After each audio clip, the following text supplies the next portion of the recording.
I would say for anyone stepping into CRO, aim for higher specialized CRO kind of training and name and everything, because you will see a lot of people doing CRO just on the surface level. Those are going to be the first one to go away, because someone with AI will say, what about this page? I mean, it's doing that already. And that's the worst it could be. When I approach a potential new client or someone that is interested, I can tell in which situation they are based on the availability of resources they have. If they are full on, and you will see budget flowing and say, hey, I have a copywriter that can help us. You can ask anything to the developer, and we have a development team that is ready to jump at it. Like, okay, that's 1 in 20 cases. You just need one champion inside the company, one champion that says, believe in this. And then we can give them the tools, the ammunition to actually go and fight for an internal cause of experimentation. I had a client that had a live intelligence, a car rental company. So the moment a competitor would adjust the pricing, they will adjust the pricing, even without thinking. We need to be cheaper than them. And like, what about your margins? Yeah, we don't have much margins. When doing, experimentation, people go for the fancy stuff. People go to the, what if we change the functionality? But it's on the boring stuff, the ones that nobody is actually paying attention, where you're going to find the biggest wins. Welcome to the first episode of the CRO Wizards series by VWO podcast. In this series, we speak to top CRO leaders in e-commerce, media, subscription, retail, banking, and other industries about CRO strategies and the positive impact they can have on your business. Before we speak to our special guest for this episode, here's a quick summary of who we are and what we do. VWO is a leading experience optimization platform. Using our latest product, VWO Insights, you can analyze user journeys and identify conversion roadblocks on your website and mobile app. So without any further delay, let's jump right into the conversation. Welcome to CRO Wizards. Today we have Jim Martin joining us as our special guest. Jim Martin is the founder and managing director of Align Digital, a company dedicated to optimizing website conversions with data-driven techniques. With over a decade of experience into digital marketing, Jim has honed his skills as conversion specialist and has evaluated over 1,000+ websites. Jim's unique background working with agencies and for agencies allows him to bridge gaps between clients, copywriters, designers, and developers to achieve business goals. Join us for this engaging chat as we speak to Jim about evolving landscape of CRO. Hello, and hello to everyone that is listening to us at some point. How is it going? That's good. We started the year a bit cold, but as the new business year started in March, companies started to release some budgets for marketing teams to go and invest in some areas like conversion optimization. So the market is picking up. So we are all hands-on. That's great. That's great. What is it that you love the most? Like, tell us something that you love the most in CRO industry, and how did you feel when you received the invitation? Great, because I know VWO from the very beginning. It was the first platform that accepted me, because I started as a consultant, like team one, and then you go to other tools like Optimizely, and they say, no, you need to be an enterprise to access our tools. So I know you guys for many years now. And to your question, how do I feel? It's a passion. I don't know how to explain it otherwise. There was a time where there was a CRO seminar that lasted 7 hours. And here in New Zealand, the webinar went from 10 p.m. to 5 a.m. I was feeling under the weather and was like, I don't know but then I went the 7 hours like crazy. And that's why my wife said, I think you really love this stuff. How come you stay 7 hours just watching one, succession of CRO webinars? And because they were great. That's true. Yeah.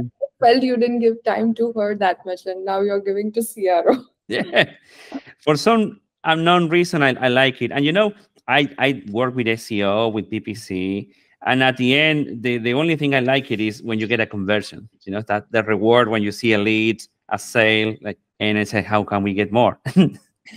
So what inspired your career in digital marketing, and how has your journey been? It's an up and down journey. So I'm originally from Argentina. That's why the strange accent. I started working with websites in 1999. Yes, I Oh, am that old. Okay, I am that old.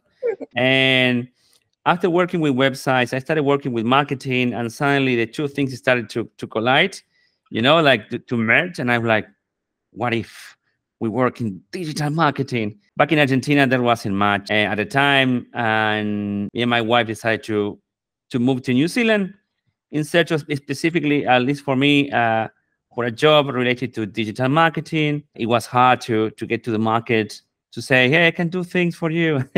When they finally accepted me, that was the time went like this, very fast. I work for a big group that owns tertiary schools and private schools with 27 websites. And I stayed 4 years there. And that's when I learned CRO, because they will say, Jim, great, we got more leads this year. For next year, we want more leads, but same budgets. oh, And then we would get like, how, we were refining everything, and then we got it. And then the following year, the same. Oh, if you do it twice, maybe you can do it 3 times. So we did that for 4 years, consecutive years, until I decided to have experience from an agency point of view. That's when I moved to an agency, understood how the agencies work, how hard it is to work in an agency.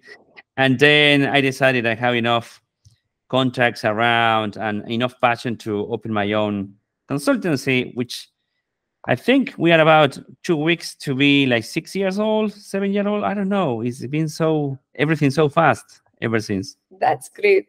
I mean, the journey has been so nice, and it's been almost then more than 2 decades, I would say, of Oh my goodness. industry. Yeah. Yeah. That's interesting as well. Like how you started when I think in 1990s, market would be like totally different, and awareness Oh, about this field would be almost close to zero, I would say. it is. I found out later on, like in 2014, that there were already people in the early 2000s doing proto CRO, already optimizing that. I was like, I'm not even knew that this existed. So it was like, okay, there's been people really around. Whereas I was more into web design and creating, the first websites in the city country. There were very savvy people already trying to optimize. And that's always been the case. There's always people that are finding ways or methodologies that are really, really good to implement. And that's why we need to be aware and keen and open to listen and find more of these people. Then how do you approach in terms of like prioritizing CRO experiments? Like you have been doing it in and out, so you would have often faced that. Prioritization is a big topic. I used to use these eyes and pie models, but I'm from a CXL CRO school. I was formed by these guys, but over the years I realized that that approach of prioritization, the PXL model specifically, was more intended for someone that was specifically working on a CRO role in the Department of Experimentation. And here in New Zealand, there's nothing remotely like that. And so I had to do my own PXL plus GYM methodology, which Oh, involves adding more things to the variables that you already know from those prioritization models.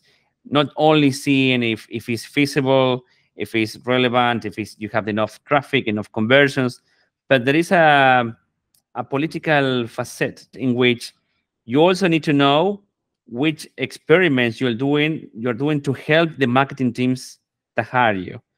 Because from the logic point of view, you might have data saying, oh, this is the best way to start, and you might try to go this way, but you need to give these teams the ability to have a quick win, the ability for them to push for the experimentation cause within the organization. And so they might be running a campaign that is very important for them.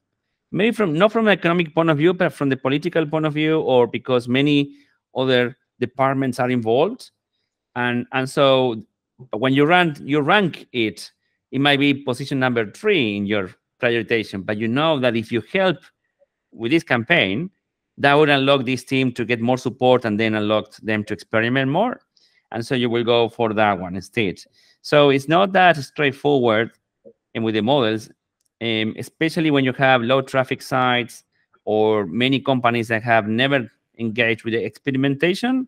Yeah, you need to add a couple more of tiny variables on it. It's like different as well, and also the adoption rate also matters, because that's where it makes prioritization easier and little bit like calmer than that of like those who have just not started and have like lot many thoughts cluttered, and then like what to do and how to do becomes a thing. Sometimes it's hard because the clients might have already their priority list, Correct. and it's not yours, and you're like, okay, we need to make this happen.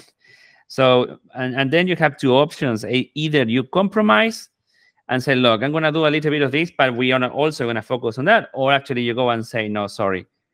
If you want me to succeed, if we want us to succeed, let's start on what science, data tell us to go. And also no-brainers. So it's a push, specifically at the beginning. After that, after you have a win, and the team is on board and everyone is learning, then everything shifts. And like, okay, what are we doing next? Yes. They ask you and your team, do the research, tell us. Like the oracle, bring the knowledge. And that's more fun. How your LinkedIn profile, and I mean, you have just mentioned that finding leaky websites and revising them in ways no other agencies and designer would. So it also says about that. So I just wanted, like, could you tell us more about certain examples or experimentation techniques you have used so far? And I have to say that sounds very fancy, and it probably is the opposite. I have a mentor. For me, it was always a mentor, a CRO practitioner called Craig Sullivan from the UK. And when I was listening to him, and he was the one that inspired Pip Laja from CXL. And he was telling, when doing, experimentation, people go for the fancy stuff. People go to the, what if we change the functionality? But it's on the boring stuff, the ones that nobody is actually paying attention, where you're going to find the biggest wins. And that was particularly true in many cases. I have, for example, one example is a finance company. They were offering loans with a high interest. And they said, okay, we need to optimize our website. Yes, the website was a disaster in every sense. The way they communicated, how the funnel was broken, and the way they were gathering data, all of that was broken, and we were fixing that. But my research was pointing out to, they have a big form. People will take 15 to 20 minutes to fill in. And I said, we need to address the biggest piece of friction. And they said, no, it's too complicated. The developers only will touch that if we pay them 40K, which is crazy. It's made in an old system. No, better focus on a homepage. And the agency also was saying the same. No, focusing on a homepage. And I was like, but there's a big opportunity there. And I say, okay, if I were to do this by my own accord, what would I need? And they say, oh, you will need to disarm the code, find a developer that can work with you, and then instill some UX changes on that, which is ridiculous because it's a lot of time and we don't know how to do it. And like, I'll take it. So I hired a colleague of mine who is quite resourceful. Helped me revamp that form in any specific way we could. It wasn't good looking, but it was way more easy to use, like changing fields into radial, into buttons. Yeah. And then we shortened the time of completion from, I think the average was 17 minutes to 10 minutes. And we forgot about I said, just don't mind about the homepage right now, because we could see there's a lot of engagement in people starting the form, a lot of engagement. And then the conversion went up 250%. Oh. And because we were working for an agency and we weren't allowed to use that as our case, the agency, I think to this day, and it's been 5 years, is using that as a case study, like, look what we did. But that was one of the boring things. But there's more. There's the case of a supermarket, very known here in New Zealand, through an agency, and they told us, we have some hours, go and do some CRO. What can you do in a couple of hours that the agency wouldn't have done already? I mean, it's a massive supermarket, online shops. And then I remember, again, Craig Sullivan to say, go with the boring. What is the boring? The thing that nobody checks. Different fonts being used for the website, and developers and marketing people not caring about the different resolutions. And so through to the practice, I grab an old font. Well, first analytics research. Analytics was showing that was a particular font severely underperforming. It was very notorious. You do a breakdown, but you know how it is in analytics. People don't go beyond tell me the top 10 landing pages. So we go deeper, like breakdown by browser, by OS, and then by screen resolution, and then we know which screen resolution viewport pertains to which model. We find the model, which was, I think, an iPhone 6. It was a super underperforming. I got an iPhone 6 on my hand. I recorded the whole experience, clicked the whole buttons. It took me like 3 hours to click the whole site. Yeah. And I found a lot of issues. Specifically, an issue they have where at certain point of the checkout button will disappear. Oh. Only for that phone. But they have 100,000 visits only for that phone over a year. So we sent it to the agency. The agency said, "Oh, that's great." And the estimation roughly was they were losing between $3 to $5 million a year just for that phone.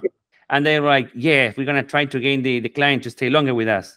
And okay, that's the agency. But that was good. That was good because the boarding staff, brought something really, really cool. And the last example, if I may, Yes. and the agency and I see the agency because they have a role to play, right, with PPC and all the campaigns and even SEO. But we step in between just to remove the biases. That's why we don't do any PPC campaigns or SEO. And we have this massive client in Australia, and they were investing like $200,000 per month on a single landing page. Any change you do on the landing page can really yield some results. Okay. Also quite sensitive. If you do something wrong, it also can really break it. And I'm like, okay, let's analyze landing page optimization. And the agency is like, no, we did landing page optimization, and this is how far we could get. And when you see the landing page, immediately have this feeling that something off. I run user testings, I run more, research, and then I confirm it.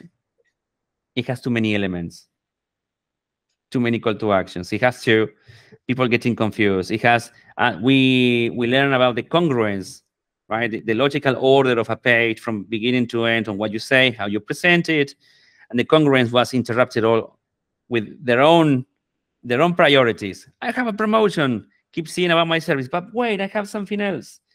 In true marketing fashion, they have fallen into marketing grease. And so we go and suggest the opposite of what the agency and everyone was suggesting, which is less call to actions, less elements, less. And they were like, no. So we do an A/B testing, and it goes super well. And suddenly they're no, of course less, and they remove everything everywhere. But we increase it to, I think the last time I saw, it was around 10% conversion rate from PPC. And that's just to removing things, not even to writing something new. Like removal of like unwanted distractions. Distractions, exactly. Your journey has been mix of everything, I think. So far, as I'm hearing it out, it's more of like you had mixed emotions where you improved, and you have just like improved. And that's where your line says that you can just solve anything that no other agency can do. So in your experience, like what are some of the common mistakes that you feel that businesses have made when it comes to CRO experimentation?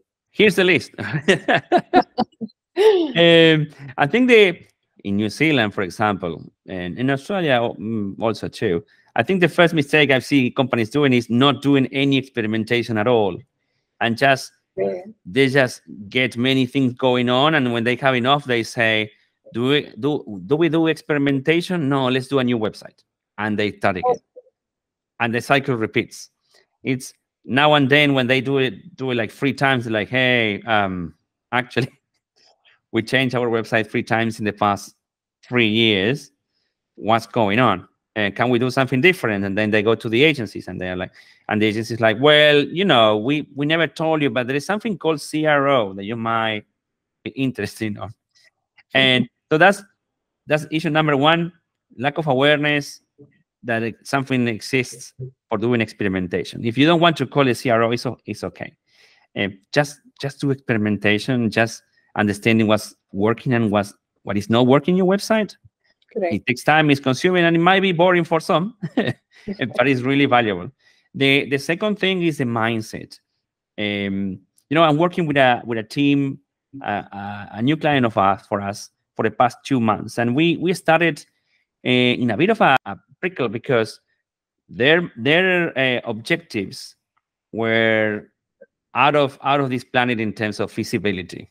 Like, we want to increase this and that, and I'm like, so that mistake is quite powerful because it kind of break the relation or the, oh no, these guys cannot bring, if they cannot secure for us the success, if they cannot promise they can increase this by X%, then what to do this for?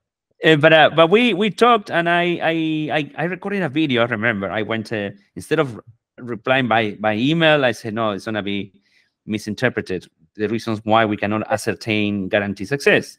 So I recorded a video to the best of my accent and abilities, and I explained, look, these are the reasons of why we cannot promise. These are the things we could do. And you know what? They were quite receptive and suddenly say, oh, okay, let's do what we can do. And then we started to work really well. And so that was the case for this company, which is called App Education, which are the former company that actually inherited the company I work with, long story short. But there are many companies that have the wrong mindset about it. They expect, okay, if I'm putting like $3,000 on CRO, how much money can get back tomorrow? Which is similar to SEO in that regard. Like PPC, well, I know if I put $2,000, I more or less get this return, and it's not. The part that they are missing is that once you get a win, once you understand why this wasn't working, and you get a success on a test, that success is going to last for at least a year, or as I saw in many cases, 3-4 years and counting.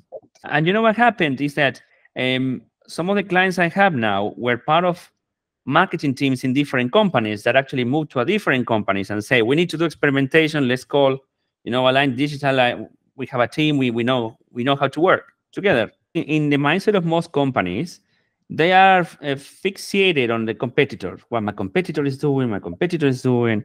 I had a client that had a live intelligence, a car rental company. So the moment a competitor would adjust the pricing, they will adjust the pricing, even without thinking. We need to be cheaper than them. And like, what about your margins? Yeah, we don't have much margins. But I believe that that's where we lose advantage with small and medium-sized businesses, because big companies already understood this. They have entire departments of people doing analytics, research, user research, of course, CRO. Medium-sized companies are like, no, we want instant wins. We have too much in our hands. We put everything on the agency's hand for them to understand better than us our own customers. And I'm, trying to tell them, no, you need to know your customers more than anyone else. No agency or consultant or me or anyone can really understand them as you do. It's a struggle with to foment the awareness of companies to say, yeah, that's true. We should not confide so much to the agencies and have more governance, self-governance. Yeah. So how do you handle situations like where stakeholders have like different priorities or expectations for CRO initiatives? Then how do you manage to get through it? With patience. It's starting with patience and knowing that it's natural for people to resist in all levels. Senior leadership team level, marketing level, managers level, and you just need one champion inside the company, one champion that says, believe in this, and then we can give them the tools, the ammunition to actually go and fight for an internal cause of experimentation.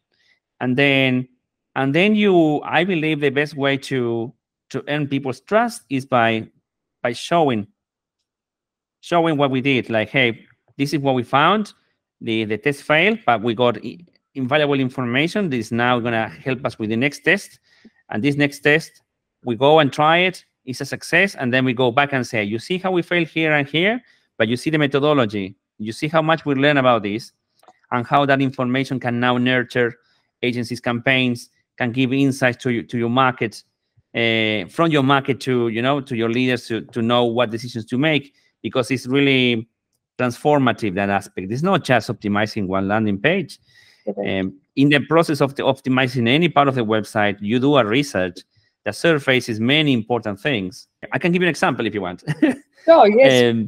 Again, with the car company, they were struggling. So I got one champion that knew me from before, that called me in. They were very like, okay, what is it? Well, we have nothing to lose. We are already losing. We try many things, nothing happens. Okay, I'll take it. That's a starting point. So we start working on a campaign, and I asked them, "Do you know your customers? Tell me about them." And it's always the same. Like, yes, of course we know them. Okay, who they are? We have people that, and then it became very Yes. generic. Yes. Like, no, give me more, and they're like, no, I don't know. Like, who rented cars to go to a specific city in the past season holidays? I don't know. You haven't asked. And then I requested to do a mini research, starting with basic analytics. Yes. That thing called Google Analytics that has some information about your business. And we found out something very interesting. There was a group that they didn't know about in Auckland, here in New Zealand, of ladies from 25 to 35 years old, that they didn't have the biggest numbers in terms of volume, but their conversion rates were higher than the rest. Their engagement rates were higher than the rest. And so I'm asking, what about the ladies? And like, yeah, what about them? Why they rent a car? What are they going? How many people are inside the car? And like, I don't know. So we go and do a research, and we find out that the main reason is that they own cars, but they are not safe cars to drive in the trip. So they prefer just to hire one car, and they go with 3 friends. And then I asked them, okay, what about the USBs? And then like, what do you mean the USB? Yeah, in your car rentals.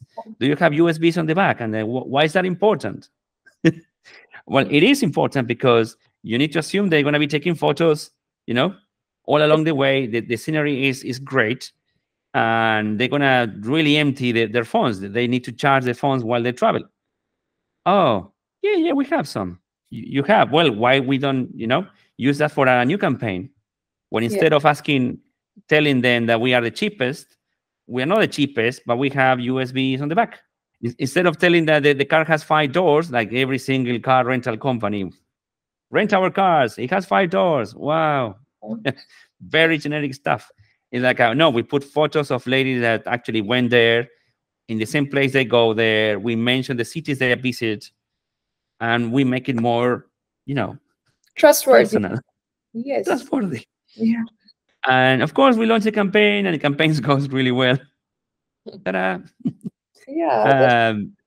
Full magic, full CRO magic, I call it, which at the end it's just marketing. And then they call me, okay, coming back to your question, how to convince stakeholders.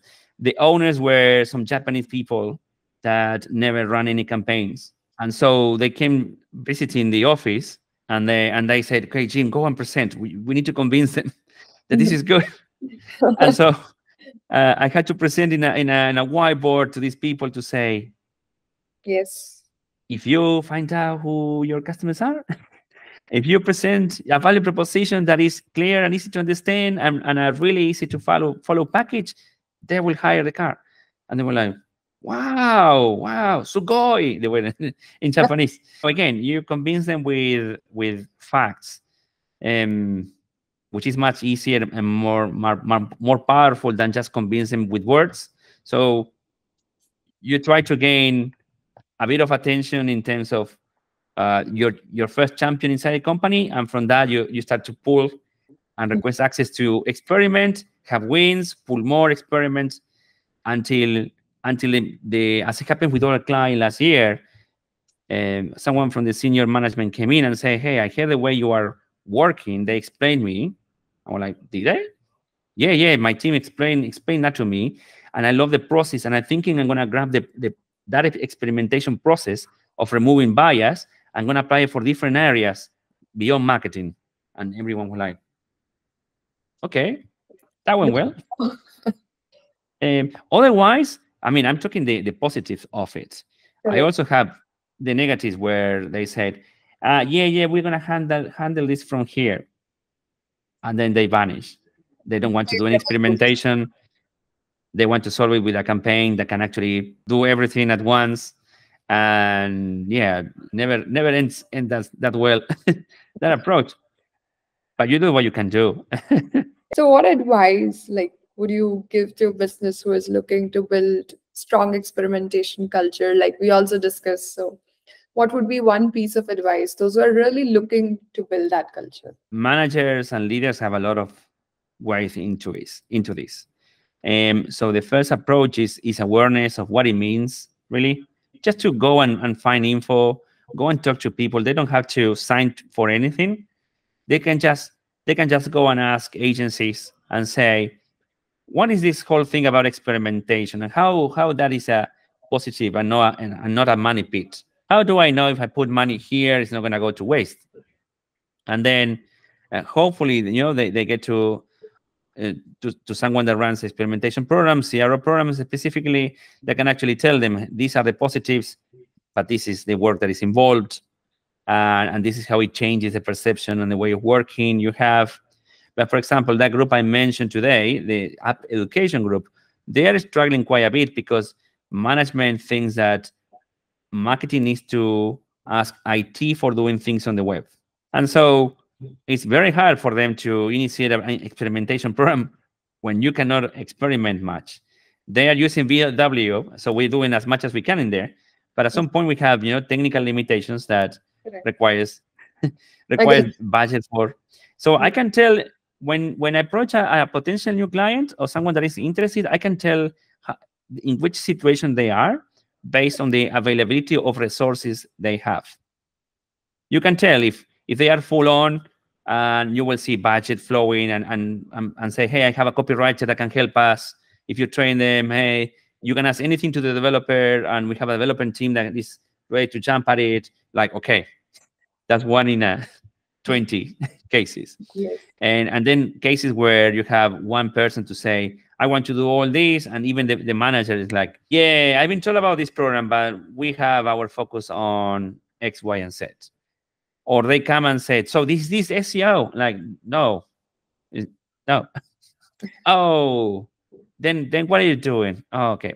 So it's a bit hard, but if the managers at least were able, or even team members, to have awareness about the experimentation program and to know that it's not for enterprise alone. You can do that at a minimal basis. It's just about finding ways to reduce the bias and try to see what is working and what is not, and knowing that it's always about an initial motivation people bring to the site versus the friction they encounter. And you need to increase motivation and reduce friction. Your perspective was really interesting, and I'm sure like our audience would be able to gain much from that or extract maximum out of it and build their own experimentation culture. So just tell us like what are your thoughts on like emerging role of AI and machine learning into CRO? We just need to see that we are not replaced ourselves with CRO as AI CRO. And I've been diving quite a bit on AI because I believe that the moment ChatGPT was released is the moment zero for websites to start to die eventually. It might take a decade or so, but I found interesting that in a near future, we're going to be able to encompass all the research we have, all experimentation programs, and bypass the constraints of a website by having all this information baked in with an AI that is able to personalize the experience based on your input. Because websites has been a struggle for me and for many people, and it still is. Just to give you an idea, that company I mentioned last year, where the big manager came and said, we're going to use this experimentation model for other areas.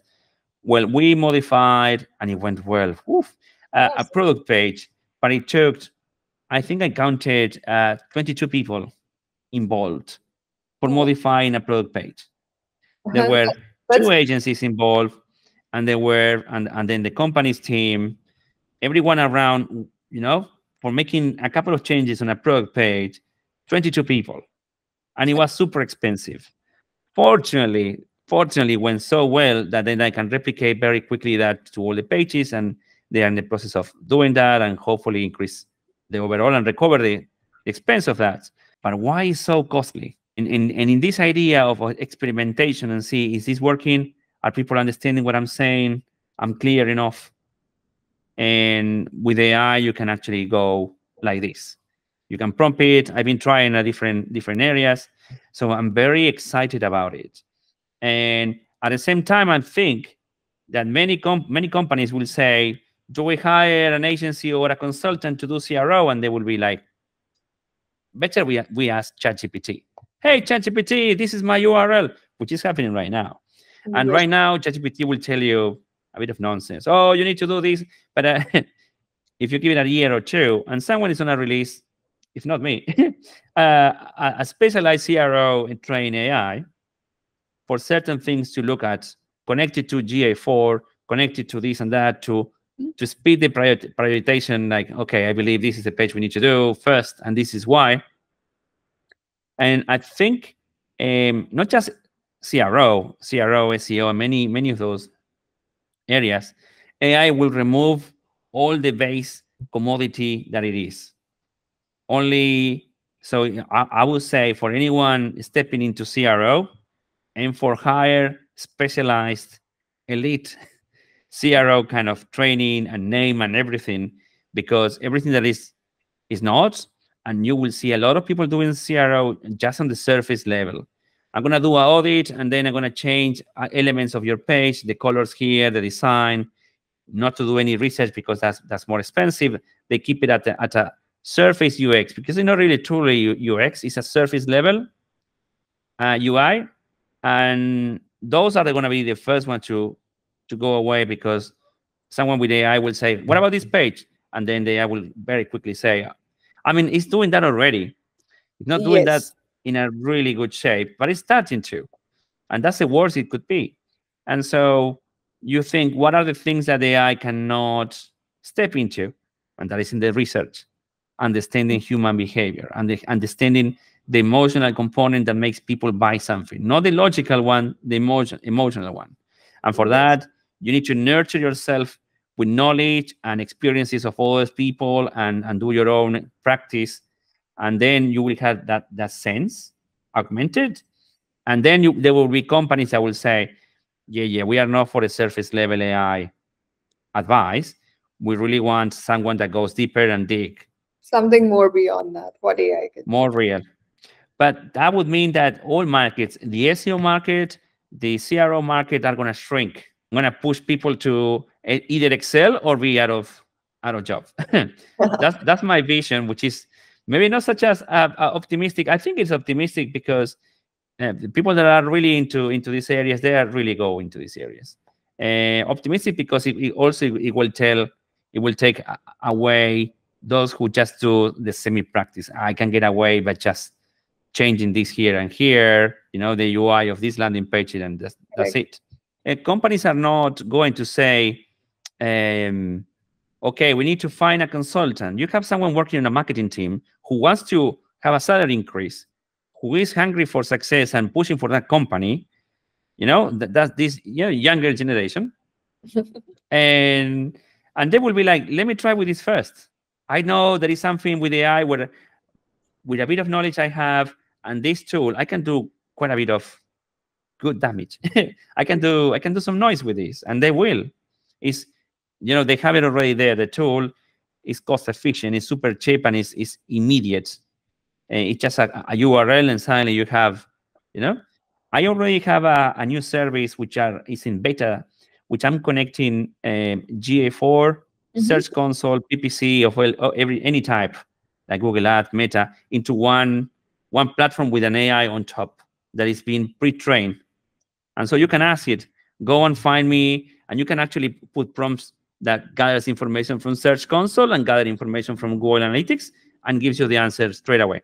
And I think that I'm doing that because I'm thinking that's something I would want for me, for my own research to go further, but also because I'm still thinking that The people I work with, those teams, they need self-governance, and I want them to have these tools to go faster. Yes, I'm replacing myself in the process, but at least if I'm creating the product, I can be there behind refining it and keep working on my stuff.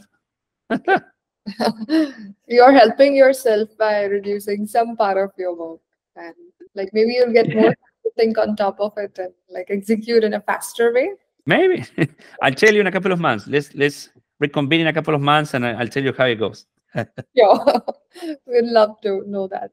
Before we conclude, we just wanted to like understand your thoughts, like how landscape is there in like New Zealand, the CRO landscape in New Zealand evolving, and what advice do you have for newcomers in this field? Well, New Zealand is quite particular, being a small country where I wouldn't say trust issues, but trust is very important. It's more than the work you do. First, I need to know that you are there, that you're not going to disappear tomorrow. Many people come and go from Australia to New Zealand. So first, there's a thing: can I trust you're going to be here for me? Okay. Can I trust that someone else knows you and can vouch for you? Okay. Okay, then let's see what you have. So you have that entry level first. And then the opposite is also true, is that people refer to you, I think, more easy than other places, like a town, with the pros and cons. So knowing this, you need to be there, getting yourself known. I was more into working for agencies behind the scenes. And so at the beginning, I have like 9 agencies that were offering CRO, and they didn't. I was the one doing CRO for them behind the scenes. And that went well at the beginning, but suddenly I realized it wasn't. Suddenly the agency will say, oh, enough budget for this. We want to put more PPC. No, but they need, no, more PPC. And also clients would never know that I have this team, Align Digital. And so one advice to be done is that while working for agencies is great, because they can really give you the experience to work with these big companies, I would say make a name for yourself and have your own practice, people to know your brand, your name. And something that has changed is that like 4 years ago, I have 3 or 4 CRO colleagues that stopped working in CRO. Oh. And I said, what's going on? They said the market is not big enough. We are fading off. I'm doing e-commerce analytics now, let's say. I'm doing this other thing. Like, no, why? Because CRO was a bit of a arcane thing. But in recent years, in the past 2 years, I have more and more people knocking the door, specifically asking for CRO. They're asking, hey, someone told me that my website is blowing to pieces and you might be able to fix it. Wow. That is one thing versus, hey, we are interested in initiating a CRO program. Can you help us? Like, yes, it's much different. Yes. So I'm seeing that more often. So the awareness is getting here, finally. Yes, finally. Yeah. Any final thoughts or message like you would like to share with our audience before we like wrap this round? So yeah, I know what I said about AI, but I think it's important for us professionals to understand that CRO, more than a practice, is a way of working, and that anyone working in marketing that doesn't need to just go deep in CRO. They can upskill with CRO, and there are friendly ways right now, like the AI with analytics, coming to you. So if you're struggling with, say, yeah, I like CRO and what it means, but every time I open GA4, I just want to scream out loud. There are ways to bypass GA4 right now, but getting all the info from it in an easier way. And so these solutions are coming to make that pain easier. And then analytics is not that bad. So I would say for anyone doing marketing, please consider upskilling to CRO. You will find a lot of synergies because CRO just lands in between everything. The copywriters, the developers, the people come from the business, from your business with their business interest, the graphic designers. And you might hear that the copywriter said, oh, I'm doing CRO. And you might find that the graphic designer said, no, I'm doing CRO. And I don't mind and don't care. As long as someone is saying, let's study our users, let's see where they land, and let's follow the trail from beginning to end, from promise to delivery, and let's address motivation versus friction. Call it any way you want. Yeah, that's my advice. That's great piece of knowledge that we had from Jim today. And now it's the time to shift gears as we enter our rapid fire round. So Jim, be ready. I'll Okay, put some quick questions your way and we would love to hear your spontaneous responses. fire up. Yep. If you were starting a career in CRO today, what is one thing that you would do differently? Well, I studied CRO later after studying a lot of things. But now there are specific courses like the one I mentioned in CXL. You have a whole CRO career. So I would go for that directly instead of doing marketing, traditional marketing, and then starting to get into CRO. Because I thought I lost 8 to 10 years. If this is your passion, I would say go for a specific, very well-renowned CRO exhaustive course, and you will see that from there. You don't need to study like for 2-3 years, 1 or 2 years with a practice and study, and then you can start finding jobs. A newsletter that every CRO professional must follow.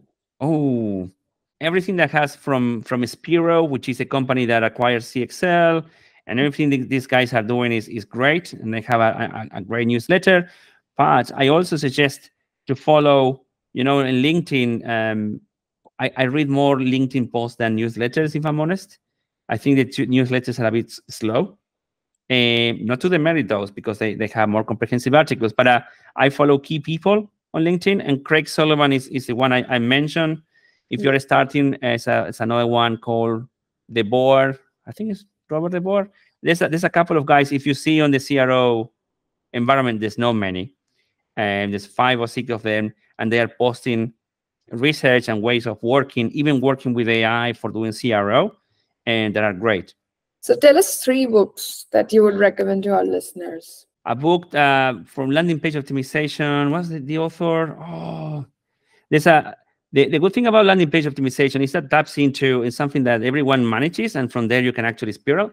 There's a couple of books. If you Google landing page optimization and you see one of the top writers, that's one of them. There's a tiny booklet that a couple of guys, including this Craig Sullivan and 4 more, just wrote about how to do CRO with AI to optimize that. I love from OmniConvert. If you have an e-commerce, they just released Mr. Radu is the surname. Just released a book called CLV, which I just finished, and it's quite fresh on how to approach e-commerces.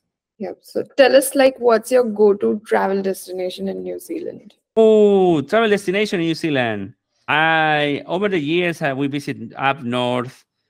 I don't like the cold as much. Many people go to the cold, to Milford Sound, to Queenstown for skiing. I prefer the beach. And there's in Whitianga, which is on the east coast. I think there's what's it called? Hey, or something like that. It sounds like that, a name. There's a beautiful beach, a bit lost in between the whole city and in there. And that is a great place. Tell us one thing that AI you feel that will replace in next 3 years. But I think I mentioned before, anything that is perceived as commodity, anything that is perceived easy to put together, AI is already coming with a broom like this. So if you spend time coming up with ideas for hypotheses, and that's what's your main job, like, hey, I have an idea, 5 minutes, a bit of context with AI, and you have 200 hypotheses. You connect that with data, and you have 10 powerful hypotheses. There were copywriters that were not doing the job of really doing research to understand the way people talk so that they can talk better to them. And copywriting too. We've been trying different ways to say, based on this book, based on these precepts, based on these guidelines, go and create a value proposition with this specific request. The main title to be short, the subheading to be 2 short sentences with 3 bullet points, and you give all this content like in a blender, and then it comes with an idea, and then you refine it. It comes to an idea, and then you refine it, and then you realize you have a really acceptable value proposition that you have.